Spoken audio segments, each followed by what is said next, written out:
Hello everyone, welcome to my channel again. तो अब हम कंपेयरिंग एंगल्स के बारे में देखते हैं कि क्या है ये।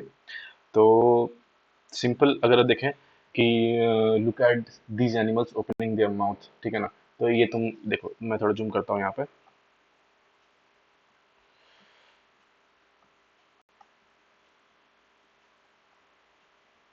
तो यहाँ पे ये कुछ एंगल बना रही है, ये कुछ एंगल बना रही है।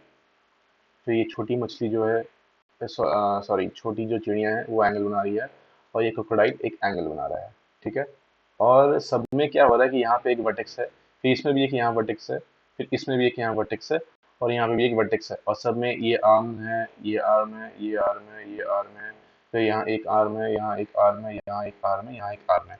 ये सभी अपने अपने मुंह खोला है, और सबका कुछ ना कुछ एंगल बन रहा है, ठीक है ना। तो ये समझ में आ रहा है कि सब में कुछ ना कुछ एंगल बन रहा है। अब ये भी मैंने बता दिया कि इसमें आर्म्स क्या है, वर्टेक्स क्या है, ठीक है। अब इसमें ये समझ में आ रहा है कि इसकी जो मुंह है थोड़ी ज़्यादा बड़ी खुली हुई है, राइट।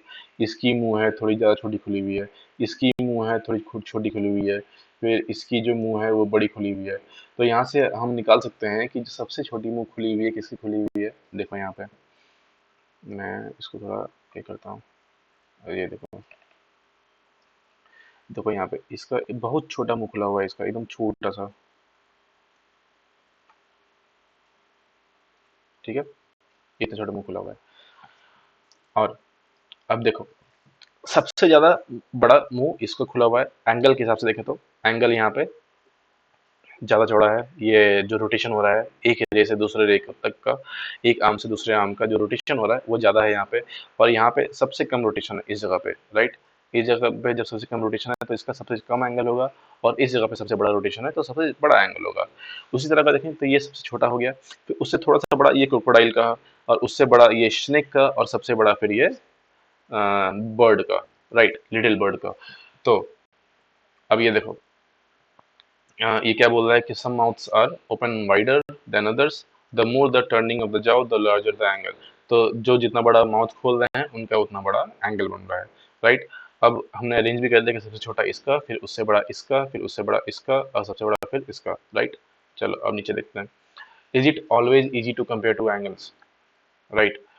तो देखो, ये दो यहाँ पे कुछ एंगल्स दिए हुए हैं। अब इनको चलो लेबल करते हैं। यहाँ पे मान लो कि ये ए हो गया, ये बी हो गया, ये सी हो गया, फिर यहाँ पे ये डी हो गया, ई हो गया, और फिर यहाँ पे ये एफ हो गया, फिर यहाँ पे ये जी है, एच है, और उसके बाद फिर ये आई है, फिर यहाँ पे ये जे है, ये के है, और ये इसको एल मान लो, ठीक है। तो how will you compare them. अब मान लो कि इनको कंपेयर करना, तो कैसे कंपेयर करोगे। जैसे देखो, कोई तो तरीका होना चाहिए। जैसे कि मान लो कि अगर ये एंगल है और ये एंगल है, क्या लग रहा है दोनों सेम है, हम कंफर्म नहीं कर सकते हैं, क्योंकि उसको कंपेयर करने के लिए कुछ ना कुछ चीज़ चाहिए। फिर मान लो कि ये एंगल है और ये एंगल है, क्या लग रहा है, क्या लग रहा है, दोनों सेम है। ऐसे देखने में तो लग रहा है कि दोनों सेम है, क्या पता लिटिल बिट ऑफ डिफरेंस हो दोनों में। फिर ये देखो, ये है और ये है, क्या लग रहा है, दोनों सेम या डिफरेंट है देखने में। जैसे कि एक ये हो गया और एक मान लो कि ये हो गया। हाँ, अब दोनों बताओ, दोनों क्या है, लग रहा है दोनों सेम या डिफरेंट है। देखने में तो सेम ही लग रहा है, लेकिन एक्चुअल कंपेयरिंग अगर करना तो हम कैसे कंपेयरिंग करेंगे इसमें। फिर ये बात सोचो कि अगर एक्चुअल कंपेयरिंग करने के लिए क्या क्या चाहिए यहाँ पे, राइट। तो देखते हैं इसका फिर यहाँ पे कैसे कंपेरिजन कर सकते हैं हम लोग। एक तरीका बताया यहाँ पे, comparing angles by super imposition. Super imposition का मतलब क्या होता है कि मान लो कि तुम्हारे पास एक बुक है, ठीक है ना। अब उस बुक के ऊपर कोई तुमने दूसरी बुक रख दी, उसी के जस्ट ऊपर।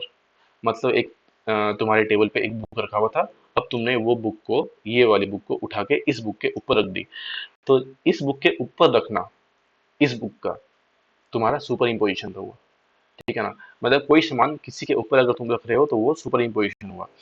तो अब देखते हैं क्या है। Any two angles can be compared by placing them one over the other, that is by super imposition. वही है कि एंगल को अब हम सुपर इम्पोज कर रहे हैं, तो क्या है कि कोई भी दो एंगल को कंपेयर कर सकते हैं by placing them one over the other, मतलब कि एक एंगल को उसी के ऊपर दूसरा एंगल रखें तो वहां से हम कंपेयर कर सकते हैं कि दोनों में बड़ा कौन होगा।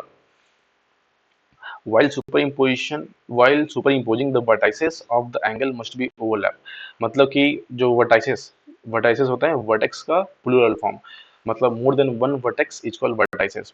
तो मान लो कि एक ये एंगल था और ये एक एंगल था, अब दोनों में मान लो कि इसको मैंने इसके ऊपर सुपर इम्पोज कर दिया तो ये कैसे होगा।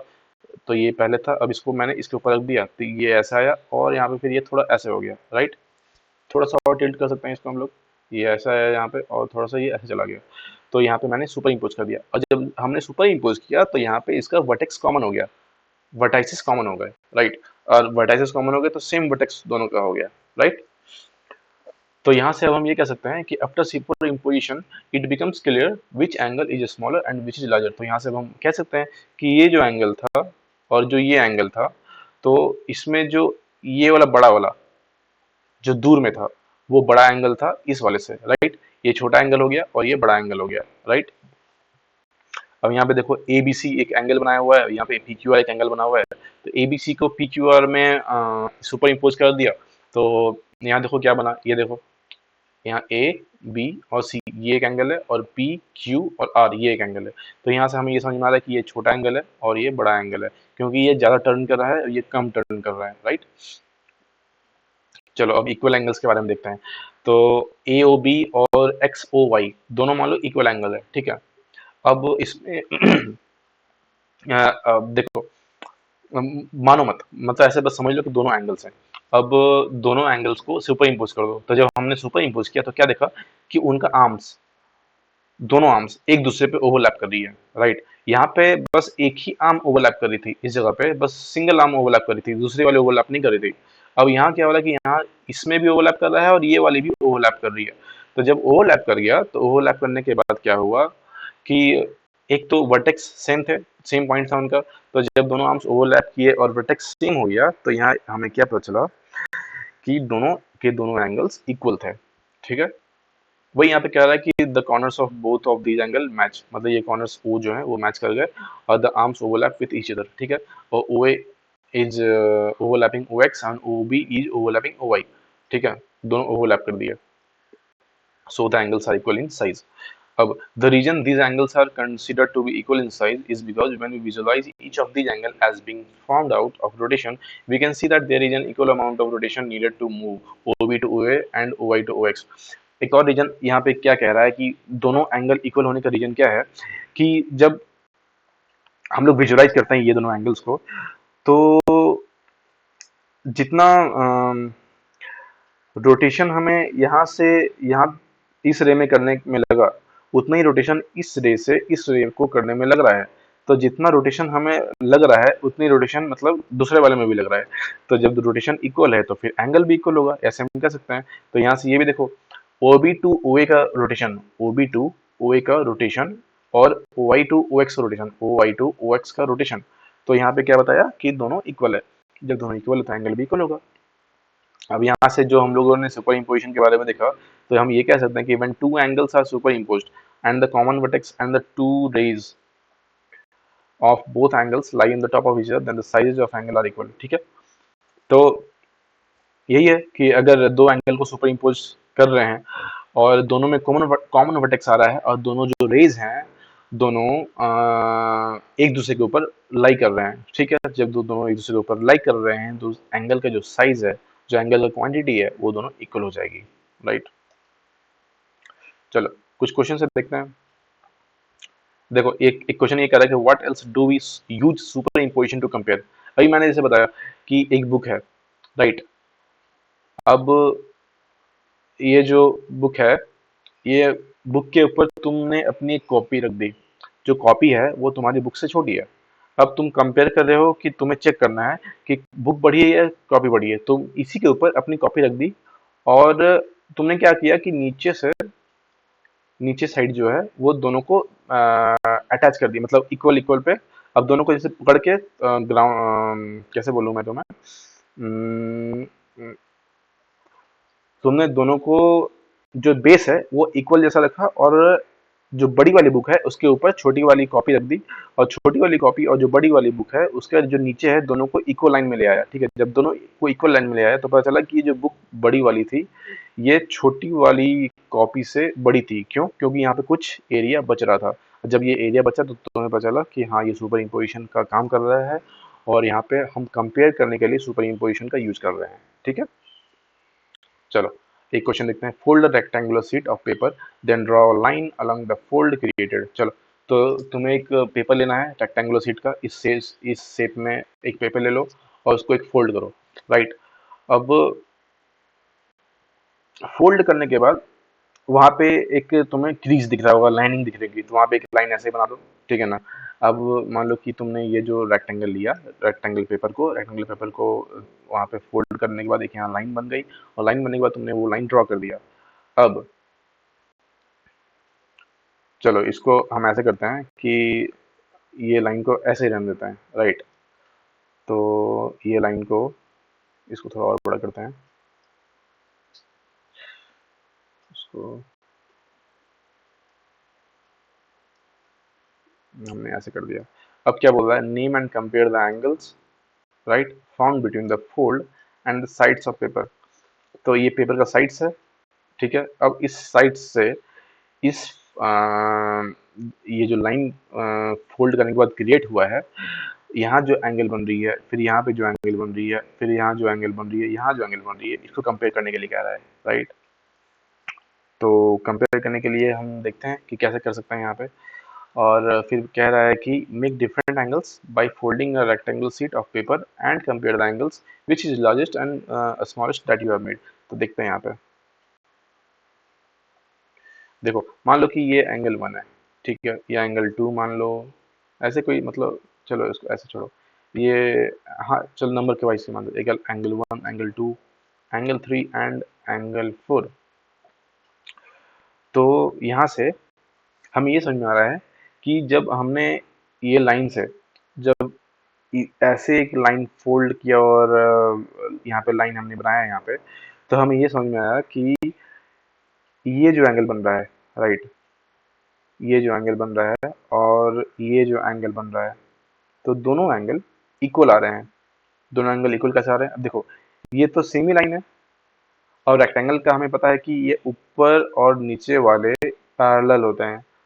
पैरेलल मतलब कि दोनों इक्वल, इक्वल दोनों ऐसे मतलब कि एक लाइन में होते हैं और दोनों कभी इंटरसेक्ट नहीं करते। तो जब यहाँ पे दोनों पैरेलल हो रहा है, राइट, तो यहाँ पे ये एंगल और ये एंगल इक्वल हो जाएगा। सिमिलरली ये एंगल और ये एंगल इक्वल हो जाएगा।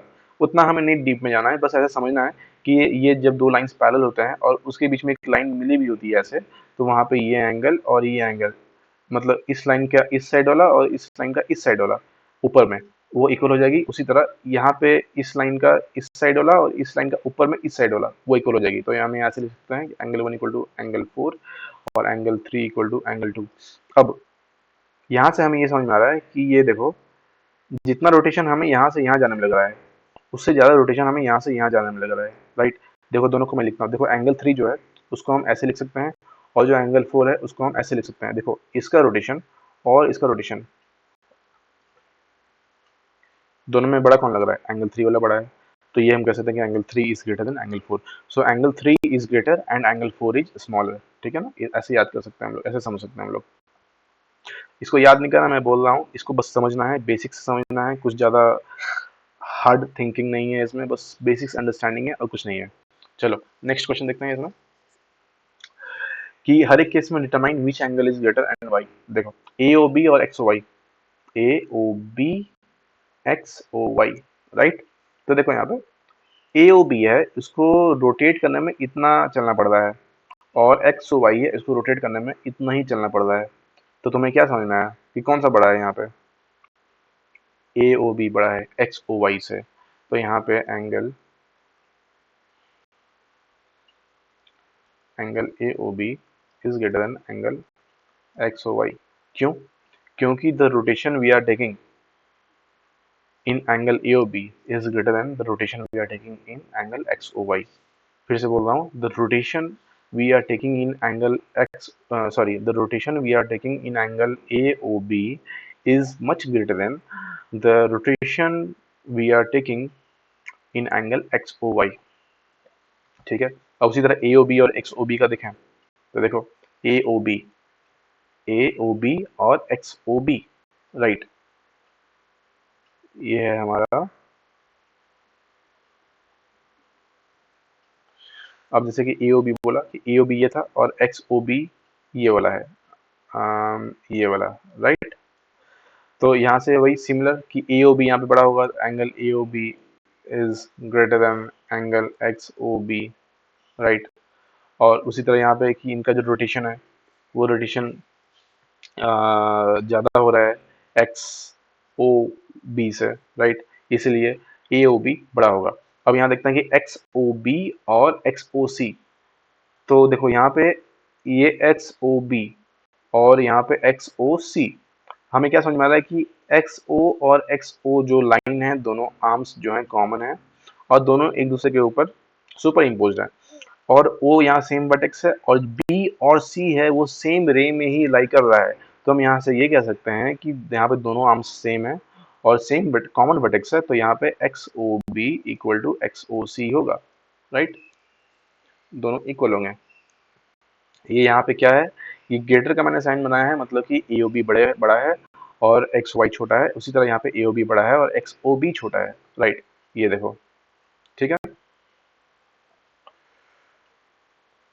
अब यहाँ पे देखते हैं विच एंगल इज ग्रेटर, XOY और AOB।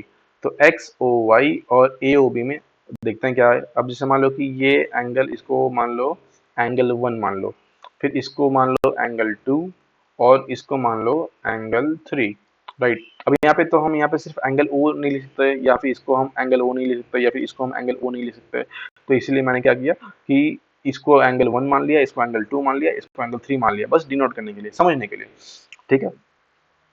तो अब हम इसको कैसे देखेंगे, अब हमें ये पता है कि angle 1, right, is greater than angle 3, right. जब angle 1 is greater than angle 3, तो अब हम क्या करेंगे, दोनों में एंगल 2 जोड़ेंगे, तो angle 1 plus angle 2 is greater than angle 3 plus angle 2। जब दोनों साइड एंगल 2 ऐड करेंगे तो ये 1 प्लस 2, देखो ये 1 था और ये 2 था, तो ये पूरा का पूरा कितना हो गया, एंगल XOY, जो कि ग्रेटर देन है एंगल 3 प्लस 2। एंगल 3 ये है और एंगल 2 ये है, तो दोनों को जब सम करेंगे तो ये पूरा कितना हो गया, एंगल AOB, एंगल AOB। तो यहाँ से ये पता चल गया, तो angle XOY is greater then, ये समझ में आ गया। अब यहाँ पे अगर रीजन देना हो तो हम ये रीजन ये दे सकते हैं कि चूंकि एंगल XOA बड़ा है एंगल YOB से, और एंगल XOA में अगर एंगल AOY जोड़ते हैं और एंगल AOY में, सॉरी, एंगल BOY में अगर हम लोग AOY जोड़ते हैं, तो क्या होगा कि XOY जो निकल के आएगा और AOB जो निकल के आएगा, वहां से ये निकल के आएगा कि XOY AOB से बड़ा होगा, ठीक है। चलो, अब comparing angle without super imposition. अब तो हमने तो ये सीख लिया कि सुपर इम्पोजिशन से कि एंगल कंपेयर कैसे कर सकते हैं, कि एक एंगल उसी के ऊपर हो या दो एंगल एक कॉमन वर्टेक्स और सेम आर्म्स पे हो, तो कैसे कंपेयर कर सकते हैं, कैसे सुपर इम्पोज करके कंपेयर कर सकते हैं, ये तो हम लोगों ने देख लिया। पर अगर सुपर इम्पोजिशन ना हो तो हम कैसे काम करेंगे, चलो देखते हैं। देखो, two kings are arguing about who can open their mouth wider. तो ये जो पक्षी है दोनों एक दूसरे से आर्ग्यू कर रहे हैं कि कौन कितना बड़ा मुंह खोल पाएगा। चलो भाई, आज मैं दिखाता हूँ कि मैं ज़्यादा बड़ा खोलूंगा। वो बोला नहीं, मैं ज़्यादा बड़ा खोलूंगा, ठीक है ना। तो ये देखने के लिए अगर हमें निकालना हो तो हमें किसको कैसे कंपेयर कर सकते हैं कि किसने, दोनों ने अपने अपने बड़े बड़े मुंह किए पर हमें पता नहीं चलता कि किसने बड़े मुंह किए। तो वो कंपेयर करना हो तो उसको कंपेयर करने के लिए हम एक दिमाग लगा सकते हैं। देखो यहाँ पे, देखो मान लो ये एक एंगल है और ये एक एंगल है, राइट। अब यहाँ पे हम एक सर्कल बनाएंगे, देखो दिखाता हूँ।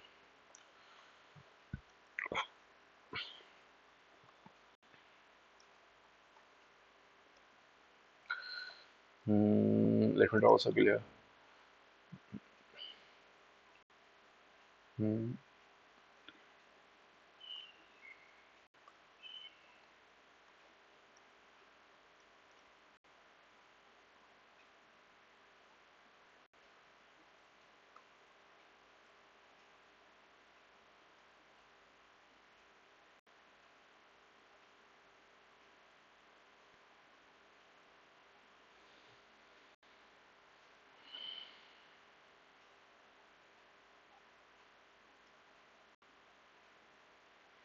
और ये मैंने यहाँ सर्कल बना दिया। अब यहाँ पे सर्कल बनाने के बाद अब पहले मैं एक काम करता हूँ, इसको होल्ड ऑन, इसको मैं थोड़ा पहले बड़ा कर देता हूँ।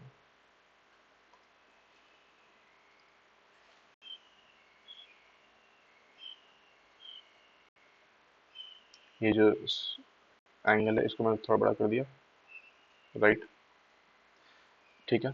अब देखो ये सर्कल को मैंने यहाँ तक मार्क कर दिया है, ठीक है ना। अब जब मैंने ये मार्क कर दिया तो अब मैं मार्क करने के बाद इसको, जो एंगल है उसको हटा दूंगा। देखो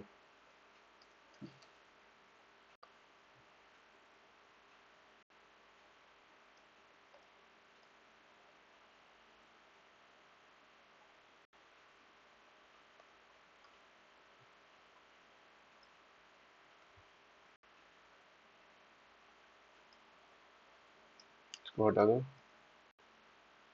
इसको हटा दो, फिर इसको जो है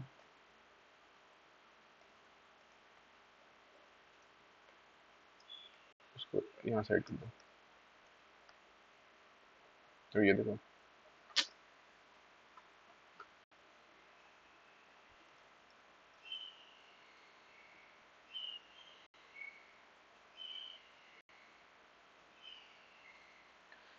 एक सेकंड,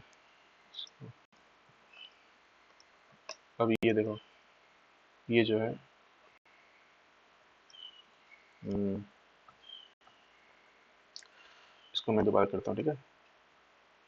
इसको हटाता हूँ अभी यहाँ से। हाँ, अब ठीक है। अब देखो मैं इसको यहाँ लेके आता हूँ, इसका वहीं सेंटर रखता हूँ। अब इसको मैं क्या करूँगा कि इसमें जो है इसी को मैं थोड़ा एक्सटेंड करता हूँ, राइट। देखो कौन सा बड़ा है, ये जो एंगल थी, ये वाली एंगल, राइट। ये जो एंगल थी ये मैंने इसी सर्कल से इस जगह पे एक यहाँ पे पॉइंट बनाया था, एक यहाँ पे पॉइंट बनाया था और एक यहाँ पे पॉइंट बनाया था।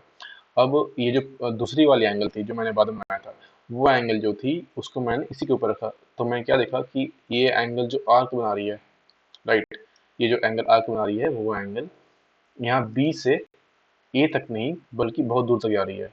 तो ये क्या पता चला, जो दूसरी वाली एंगल थी वो यहाँ पे बड़ी है, ठीक है। तो ऐसा हम समझ सकते हैं इसको।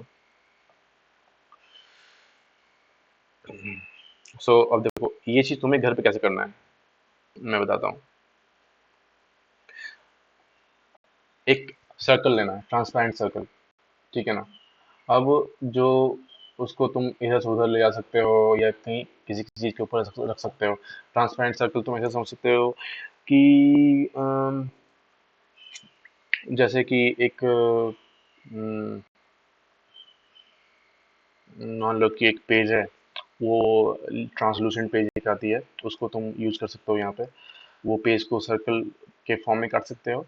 और वो क्या करना है कि उस सर्कुलर पेपर को एंगल जो बनी है, पहले एंगल जो बनी है उस एंगल के ऊपर रखना है और उस एंगल के ऊपर रख के मार्क करना है कि वो एंगल एक्सटेंड होने के बाद सर्कल का कौन कौन सा पॉइंट से मिल रही है।